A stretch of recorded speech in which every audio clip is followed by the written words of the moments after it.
अपन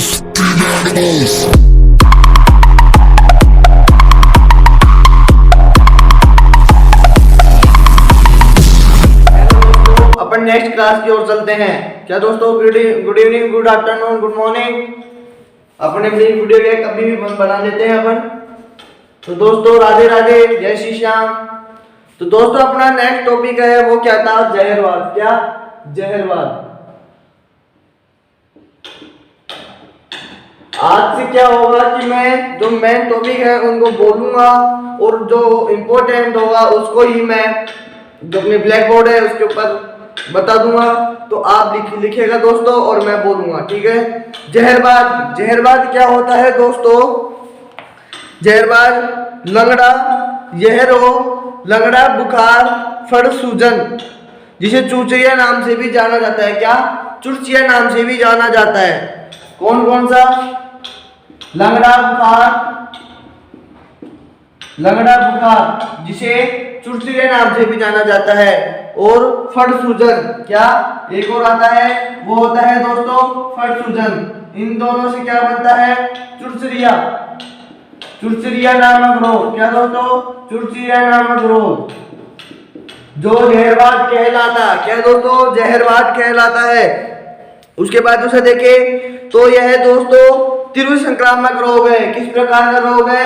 यह रोग संक्रामक रोग है। क्या दोस्तों? संक्रामक, संक्रामक रोग है। क्या, जहरवाद एक संक्रामक रोग है।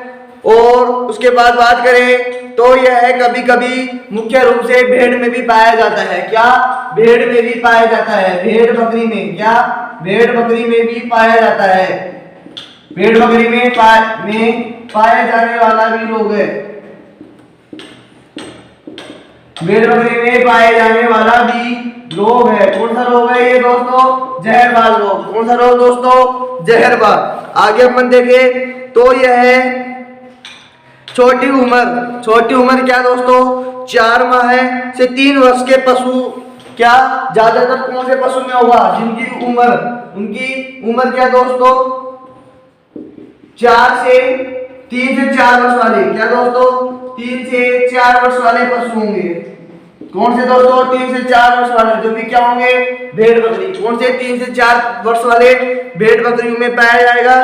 उसके बाद देखें तो पशु यह रोग वर्षा ऋतु के बाद ज्यादा फैलता है। कौन सा रोग? वर्षा ऋतु। क्योंकि वर्षा ऋतु में क्या होता है कि मान लो किसी भी प्रकार की बीमारी हो जाती है तो वर्षा से उसका बहुत अत्यधिक प्रभाव पड़ता है। क्या दोस्तों? वर्षा से उसका बहुत अत्यधिक प्रभाव पड़ता है, इसलिए वर्षा में यह रोग माना गया है। क्या, वर्षा में यह रोग माना गया है। उसके बाद देखिए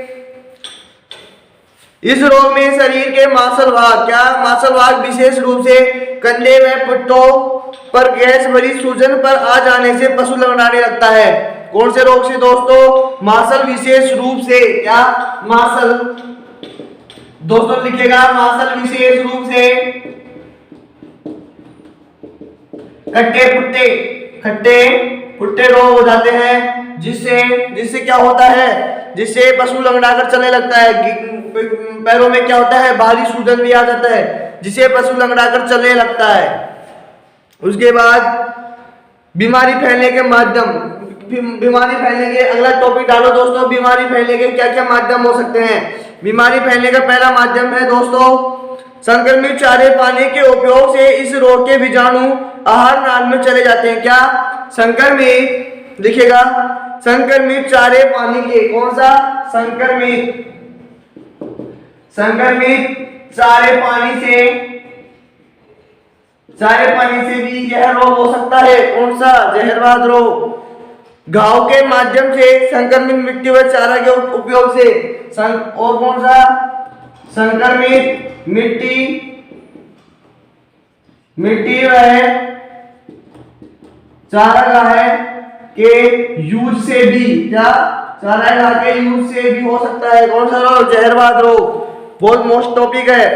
घाव के माध्यम से शरीर पर होने वाले। क्या, घाव के माध्यम से शरीर पर होने वाले घावों से ये जीवाणु शरीर में प्रवेश करते हैं। घाव के माध्यम से। क्या, घाव के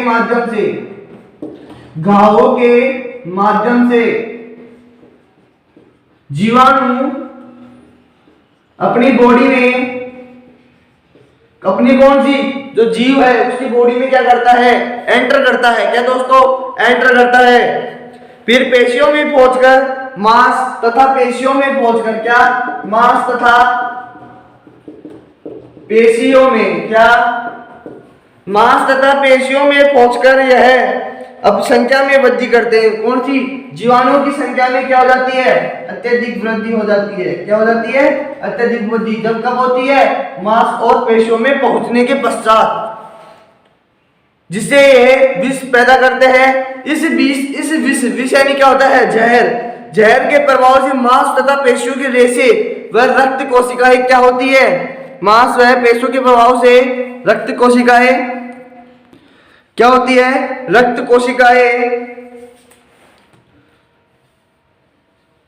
गल जाती है तथा इनके सड़ने से गैस पैदा होती है। इनके क्या होता है, सड़ने से गैस पैदा होती है। क्या होती है, गैस पैदा होती है। जिसके बाद क्या होता है, इन गैस के पैदा होने से त्वचा के नीचे जमा होकर सूजन पैदा करती है। त्वचा के नीचे पैदा होकर क्या करती है, सूजन का उत्पन्न होना, सूजन का पैदा होना होता है। सूजन पैदा होने लग जाता है। उसके बाद अगला टॉपिक जमाओ दोस्तों, रोग कारक। क्या, रोग कारक। दोस्तों अगला बात करते हैं अपन रोग कारक। रोग कारक की बात करें तो जो यह जहरवाद रोग होता है, जो क्या होता है, क्लोस्ट्रीडियम सोवियाई द्वारा, क्या, क्लोस्ट्रीडियम सोवियाई जो रोग होता है इसके द्वारा यह फैलता है। जो कि कैसे होता है, यह एक संक्रमित पेशियों से बना होता है, जो एक संक्रमित पेशियों से बना होता है। जीवाणु अपने चारों ओर कवच बनाकर मिट्टी व चारागाहों में काफी समय तक जीवित नहीं रह सकता। क्या दोस्तों, जीवाणु अपने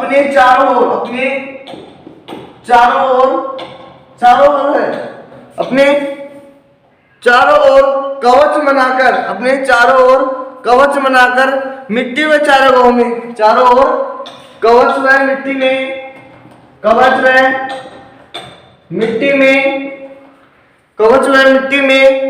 काफी समय तक जीवित रहता है। क्या, जीवित रहता है। कौन, जहरवाद रोग। क्या, जहरवाद रोग का जो रोग है, इस रोग के शरीर में मांसल भाग, क्या, इस रोग के शरीर में मांसल भाग क्या होते हैं, प्रभावित होते हैं।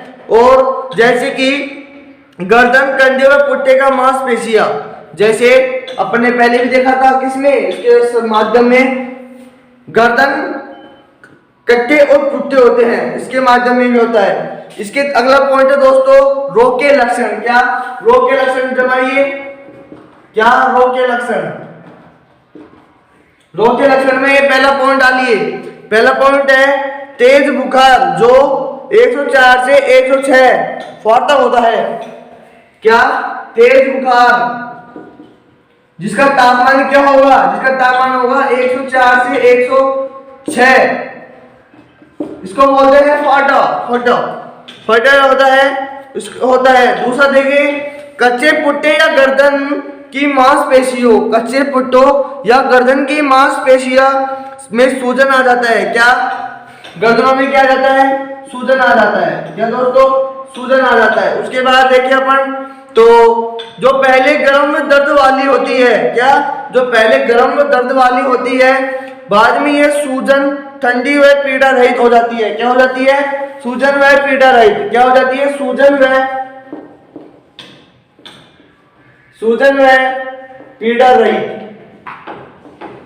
पीड़ा रहित हो जाती है। उसके बाद अपन बात करें तो यह अगर इस सूजन वाली जगह के ऊपर दबावे तो चरचर की आवाज आती है, जो इस बीमारी की मुख्य पहचान है। इस बीमारी की मुख्य पहचान क्या है, चरचर आवाज। क्या,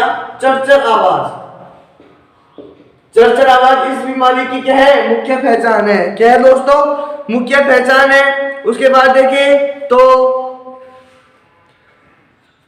इस स्थान पर चीरा लगाया जाए तो काले रंग का झागदार व बदबूदार, क्या, काले रंग का झागदार व बदबूदार खून निकलता है। कौन सा, कौन सा दोस्तों? झागदार व बदबूदार। कौन सा? झागदार व बदबूदार खून बाहर निकलने लगता है, किसमें? जहरवाद रोग में। उसके बाद देखिए तो पशु क्या करता है? लंगड़ाकर चलता है। पशु का लंगड़ाकर चलना, पशु का लंगड़ाकर चलना। उसके बाद देखिए तो दोस्तों पशु खाना पीना कम या बंद कर देता है। क्या? पशु खाना पीना या कम कर देता है, कम कर देना। कौन से रोग में? जहरवाद रोग में।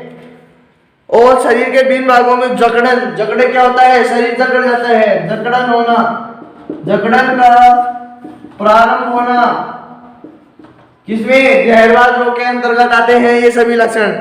यदि इसके उपचार की बात करें, क्या दोस्तों?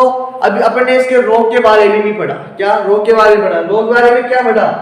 कि जकड़न का प्रारंभ होना, सूजन, खाना पानी, पशु का लंगड़ा चलना, ठीक है दोस्तों, झागदार में बदबूदार खून आना, ये सब जहरवाद रोग के क्या है? ये सब जहरवाद रोग के लक्षण थे। अगला टॉपिक आता है दोस्तों उपचार। तो उपचार के अंदर पहला देखिए अपन दोस्तों तो यह है इंजेक्शन प्रोकेन। क्या? इंजेक्शन प्रोकेन पेनिसिलिन कोट, जिसको अपन बोलते हैं इंग्लिश में पीपीएफ। पहले तो देखिएगा दोस्तों पीपीएफ, इसका फुल नेम क्या होता है दोस्तों? Injection procaine penicillin fort. Injection नहीं बोलेंगे इसको, इंजेक्शन तो एक दवाई है, सिरिंज बोलते हैं इंजेक्शन को। तो वो दवाई कौन सी है? Procaine penicillin, procaine penicillin. क्या? पेनिसिलिन कोट, जिसको क्या बोलते हैं? पीपीएफ। सामान्य एक नंबर का प्रश्न पूछा जा सकता है, एग्रीकल्चर में एक नंबर का प्रश्न पूछा जा सकता है। पीपीएफ की फुल फॉर्म क्या होती है? तो क्या होती है दोस्तों? Procaine penicillin coat. क्या? Procaine penicillin coat. तो इंजेक्शन लगाते हैं किसका? प्रोकेन पेनिसिलिन कोट का एक इंजेक्शन लगाते हैं जो 80 लाख 10 ml एविल में घोल सूजन वाली जगह पर 3 दिन तक लगाए। इस इंजेक्शन को कितने दिन का यूज करना चाहिए? 3 दिन तक। 3 दिन तक इसका प्रयोग करना चाहिए। कौन से इंजेक्शन का? प्रोकेन पेनिसिलिन कोट का, पीपीएफ का। किसका? पीपीएफ का। 3 दिन तक। कितने? 3 दिन तक इसका प्रयोग करेंगे। सूजन कम करने के लिए कौन कौन से इंजेक्शन है? वो है इंजेक्शन प्रेडिनिसोलोन, इंजेक्शन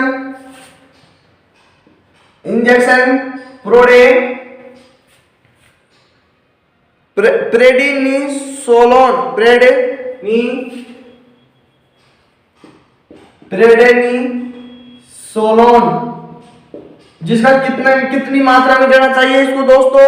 ये 15 मिली, जो भी कैसी? 15 ml अंतरपेशी। कौन सी? अंतरपेशी वाली।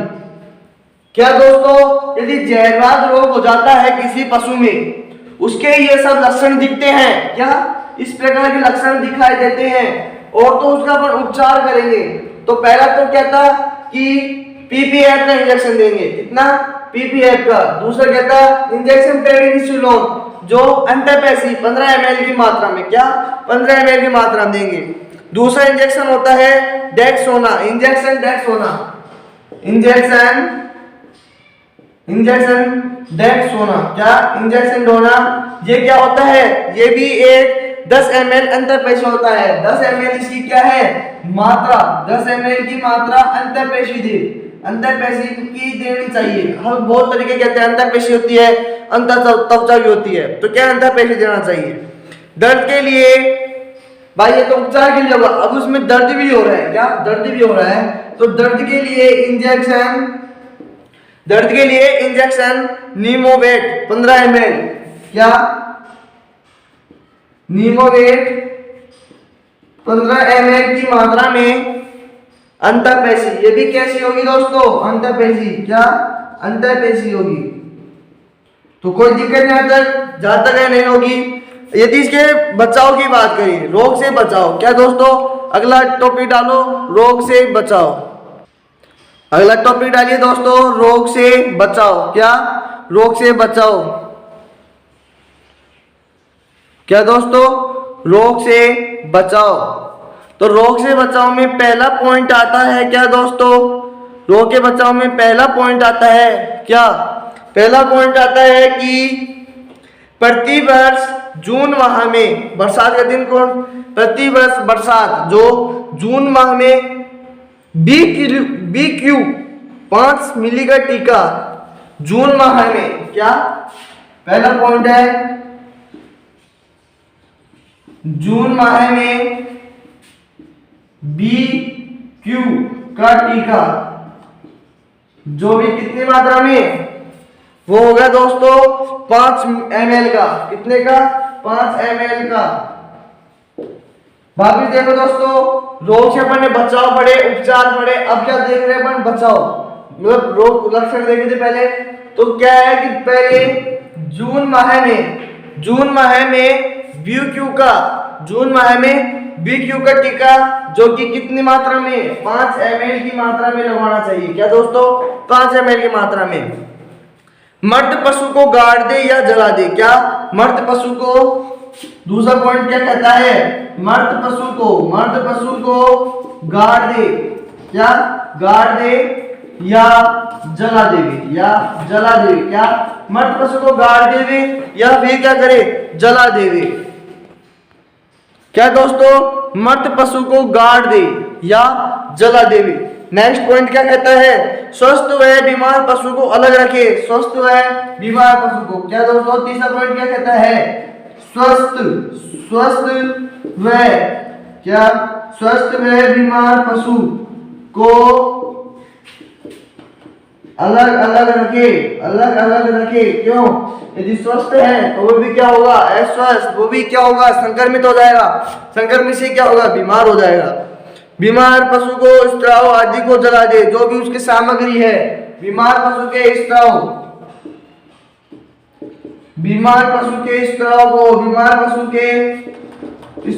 को जला देवे। क्या दोस्तों? जला देवे।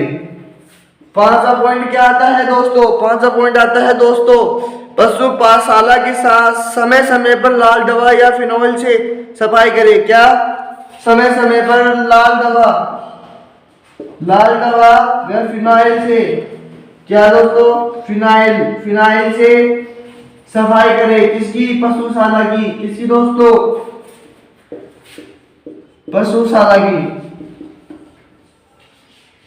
पशुशाला की समय समय पर सफाई, वो भी किससे? लाल दवा से और फिनाइल से। क्या दोस्तों? लाल दवा से, फिनाइल से। तो दोस्तों अपना नेक्स्ट टॉपिक आता है, अपन ने क्या पढ़ा? जहरवाद। जहरवाद के अंतर्गत क्या आता है कि पशु क्या करता है? लंगड़ा जो बुखार होता है, फर सूजन और उसे चूचरे नाम से। क्या दोस्तों? चूचरे नाम से जाना जाता है, जिसका अपन ने पहले अध्ययन कर चुका है। यह एक तीव्र संक्रामक रोग है जो गाय भैंस में मुख्य रूप से तथा कभी कभी भेड़ में, यह पशु गाय भैंस में भी पाया जाता है जहरवाद रोग। तो छोटी उम्र जो 3 वर्ष या 4 वर्ष के पशु इस रोग से अधिक प्रभावित होते हैं। 4 माह से 3 वर्ष तक के पशु। यह रोग प्राय वर्षा ऋतु के बाद ज्यादा फैलता है। इस रोग के मांसल भाग विशेष रूप से कंधे व पट्टों पर गैस भरी सूजन आ जाने से पशु लंगड़ाने लगता है। बीमारी फैलने का माध्यम है। संक्रमित चारे पानी के उपयोग से इस रोग के बीजाणु होते हैं जो आहार नाल में चले जाने से, संक्रमित मिट्टी व चारागाह के उपयोग से, घाव के माध्यम से, शरीर पर होने वाले घाव के माध्यम से ये जीवाणु होते हैं। इसी प्रकार अपन ने रोग कारक करा, तो रोग कारक क्या था? क्लोस्ट्रीडियम सोवियाई द्वारा। क्या? क्लोस्ट्रीडियम सोवियाई द्वारा। इसके रोग के जो लक्षण थे, जो उसका तापमान था वो क्या था? 104 से 106। क्या? 104 से 106। अगर इस सूजन वाली जगह को दबाए तो चरचर की आवाज आती है। क्या? चरचर की आवाज आती है, पशु लंगड़ा कर चलता है। उपचार में बात करें तो उपचार में अपन पढ़ा था कि इंजेक्शन प्रोकेन अर्थात पीपीएफ 10 ml का क्या करा था अपन ने? 3 दिन तक इसके घोल का उपयोग किया था। सूजन कम करने के लिए इंजेक्शन प्रेडिनिसोल जो 15 ml अंतःपैसी, कितनी मात्रा में? 15 ml की मात्रा में। और दूसरा क्या था? इंजेक्शन टैक्स होना, क्या इंजेक्शन टैक्स होना, जो 10 ml की मात्रा अंतःपेशी में देती, कितनी मात्रा में, 10 ml की में। दर्द के लिए इंजेक्शन निमोवेट, क्या दर्द के लिए इंजेक्शन निमोवेट जो 15 ml की मात्रा में, वो भी अंतःपेशी दी थी। इसी प्रकार अपन ने रोग के बचाव पढ़ लिए। अब अपन नेक्स्ट टॉपिक की ओर चलते हैं दोस्तों, वो है एंथ्रेक्स। क्या दोस्तों, एंथ्रेक्स, क्या दोस्तों, एंथ्रेक्स। नेक्स्ट टॉपिक क्या है दोस्तों अपना, एंथ्रेक्स। एंथ्रेक्स में अपन बात करें तो यह एक जहरी बुखार है, क्या, यह रोग एक जहरी बुखार है जिसे तितली रोग के नाम से, क्या, तितली रोग के नाम से भी जाना जाता है, क्या, तितली रोग के, तितली रोग के नाम से भी जाना जाता है। किसको, एंथ्रेक्स रोग को, जो क्या होता है, जहरी बुखार होता है। यह गाय, भैंस, भेड़, बकरी में मुख्यतः पाया जाता है, क्या, गाय, भैंस व भेड़, बकरी में मुख्यतः पाया जाता है। संक्रामक फैलने का तरीका, संक्रमित चारे पानी व मिट्टी के संपर्क में आने से, क्या, इसके जो तरीका है, क्या, वो कैसे फैलने का तरीका, क्या फैलने का तरीका अपन ने देखा, तो क्या है इसमें फैलने का तरीका, वो है कि संक्रमित चारे पानी व मिट्टी के संपर्क में आने से, संक्रमित चारे व मिट्टी से, क्या, संक्रमित चारे व मिट्टी के संपर्क में आने से। दूसरी बात करें तो खून चूसने वाली मक्खी या मच्छर से, क्या, खून चूसने वाली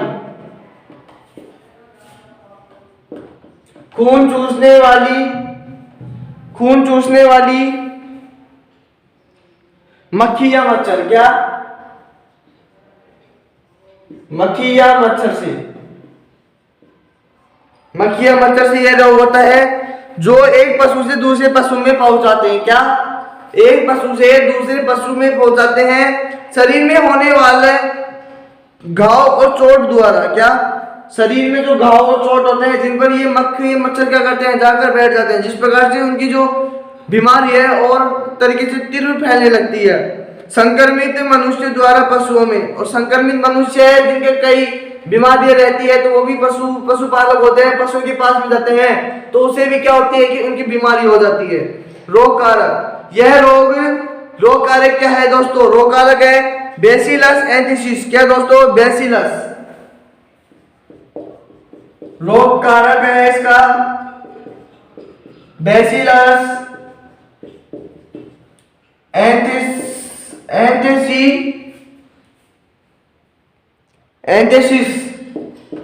एंथ्रेसिस नामक है जीवाणु द्वारा फैलता है। यह बीजाणु पशु के रक्त व उत्तकों के शरीर में निकलने में पाया जाता है। यह एक जेनेटिक बीमारी है, क्या है दोस्तों, यह एक जेनेटिक बीमारी है। कौन सी बीमारी, एंथ्रेक्स जो बीमारी है, जो क्या है, एक जेनेटिक बीमारी है जिसके अंतर्गत जो पशु मनुष्य में एवं मनुष्य से पशुओं में फैलती है। पशु की मृत्यु के बाद भी यह जीवाणु हवा व मिट्टी में सुरक्षा कवच बनाकर, क्या, कहां पर कौन सा कवच बना रही है, कवच, कहां पर, हवा व मिट्टी में, हवा व मिट्टी में कवच का कार्य कर रही है तथा अनुकूल मौसम जिले मिलने पर रोग फैलाते हैं, इसलिए इसे मिट्टी जनित रोग भी कहते हैं। इसे क्या कहते हैं, मिट्टी जनित रोग, इसे मिट्टी जनित रोग भी कहते हैं, क्या, मिट्टी जनित रोग भी कहते हैं। किसे, एंथ्रेक्स को। जिसके रोग के लक्षण की बात करें तो मुंह, नाक व गूदा से झागदार काला खून, मुंह, क्या, मुंह, नाक व गूदा से झागदार ब्लैक खून, ब्लैक ब्लड आता है इसमें, इस हिंदी में बोलते हैं काला खून। कौन सा खून आता है, क्या देखा आपने पहले लक्षण में देखा कि मुंह, नाक व गूदा से काला खून, जो कि पहली बार ये शब्द सुना गया है, मैंने तो पहली बार ही सुना है कि इस प्रकार का काला खून भी होता है। दूसरा लक्षण देखेंगे अपन दोस्तों तो वो है इसका शरीर का तापमान 105 से 107, कितना, शरीर तापमान 105 से 107 होता है। कितना? 107 से 105 से 107 होता है।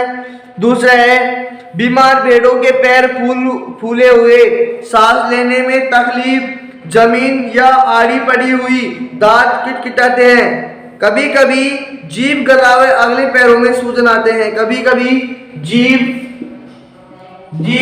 गला व पैरों में सूजन आ जाते हैं। क्या? जीभ गला। तो दोस्तों अपन बात कर रहे थे रोग के लक्षण। रोग के लक्षण में क्या था कि मुंह में नाक से झागदार क्या आता है? काला खून निकलता है। क्या होता है दोस्तों? काला खून निकलने लगता है। इसके शरीर का तापमान कितना होता है? 105 से 107। कितना? 105 से 107। बीमार भेड़ों के पैर फूल और सांस लेने से तकलीफ, जमीन पर आड़ी पड़ी हुई, दांत क्या होती है? किटकिटाने लगती है। क्या? किटकिटाने लगती है। अंत में खूनी का दस्त, अंत में खूनी का दस्त होने लगता है। क्या? खूनी का दस्त होना। गर्भित पशुओं में गर्भकाल का होना। क्या? गर्भित पशुओं में गर्भकाल का होना। इसके उपचार की बात करें अपन तो सल्फामिडिल इंजेक्शन। कौन सा दोस्तों? सल्फामिडिल इंजेक्शन जो कितनी मात्रा में देंगे? 10 मिली अंतःशिरा। कितना? 10 ml। जो भी कौन सा? अंतःशिरा का देना चाहिए। किसको? कौन से रोग वाले पशु को? एंथ्रेक्स जिस रोग का पशु है उसको। और पशु चिकित्सालय से लगवाए, खुद नहीं। उसके बाद इंजेक्शन डेक्सोना 3 ml। कितना? 3 ml। कौन सा? इंजेक्शन डेक्सोना 3 ml की मात्रा में। कितना? 3 ml की मात्रा में। वो भी कैसा? अंतःपेशी। कौन सा दोस्तों? अंतःपेशी में लगवाना चाहिए। अंतःपेशी वाला लगवाना चाहिए। बुखार और दर्द के लिए इंजेक्शन टॉयसिन जो कितनी मात्रा में दोस्तों? वो होगी 15 ml की मात्रा। अंतःपेशी कौन सी? 15 ml। वो भी कौन सी? अंतःपेशी। कौन सी? अंतःपेशी वाली। इसके रोग से बचाव की बात करें अपन दोस्तों, रोग से बचाव की बात करें तो प्रतिवर्ष जून माह में एंथ्रेक्स स्पोर वैक्सीन। कौन सा? एंथ्रेक्स। कौन सा? ये वाला एंथ्रेक्स स्पोर वैक्सीन जो 1 मिली अंतःपेशीय त्वचा। कितनी? 1 मिली 1 ml अंतःपेशीय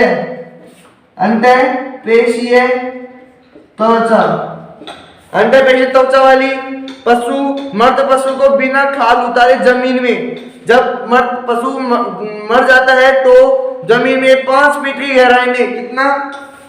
5 फीट की गहराई में उसे क्या करना चाहिए? गाड़ देना चाहिए। क्या? गाड़ देना चाहिए। नेक्स्ट बात करें तो सभी स्त्राव आसपास की मिट्टी को जला दे। क्या? सभी स्त्रावों के आसपास जो भी वो सूखा चारा वारा होता है तो उसको क्या करना चाहिए दोस्तों? जला देना चाहिए, जिससे उसकी क्या है जो कीटाणु जीवाणु उसके ऊपर बैठ होते हैं जो क्या होते हैं? खत्म हो जाते हैं। मृत पशु को रहने की जगह की साफ सफाई करनी चाहिए। मृत पशु हो गया, उसको अपने दफना दिया तो उसकी जो सफाई है उस जगह की जो किससे करनी चाहिए? फिनाइल से सफाई करें। कहाँ पे? मृत पशु मरा है उस जगह पे जाकर वह डेली बैठता था, उड़ता था।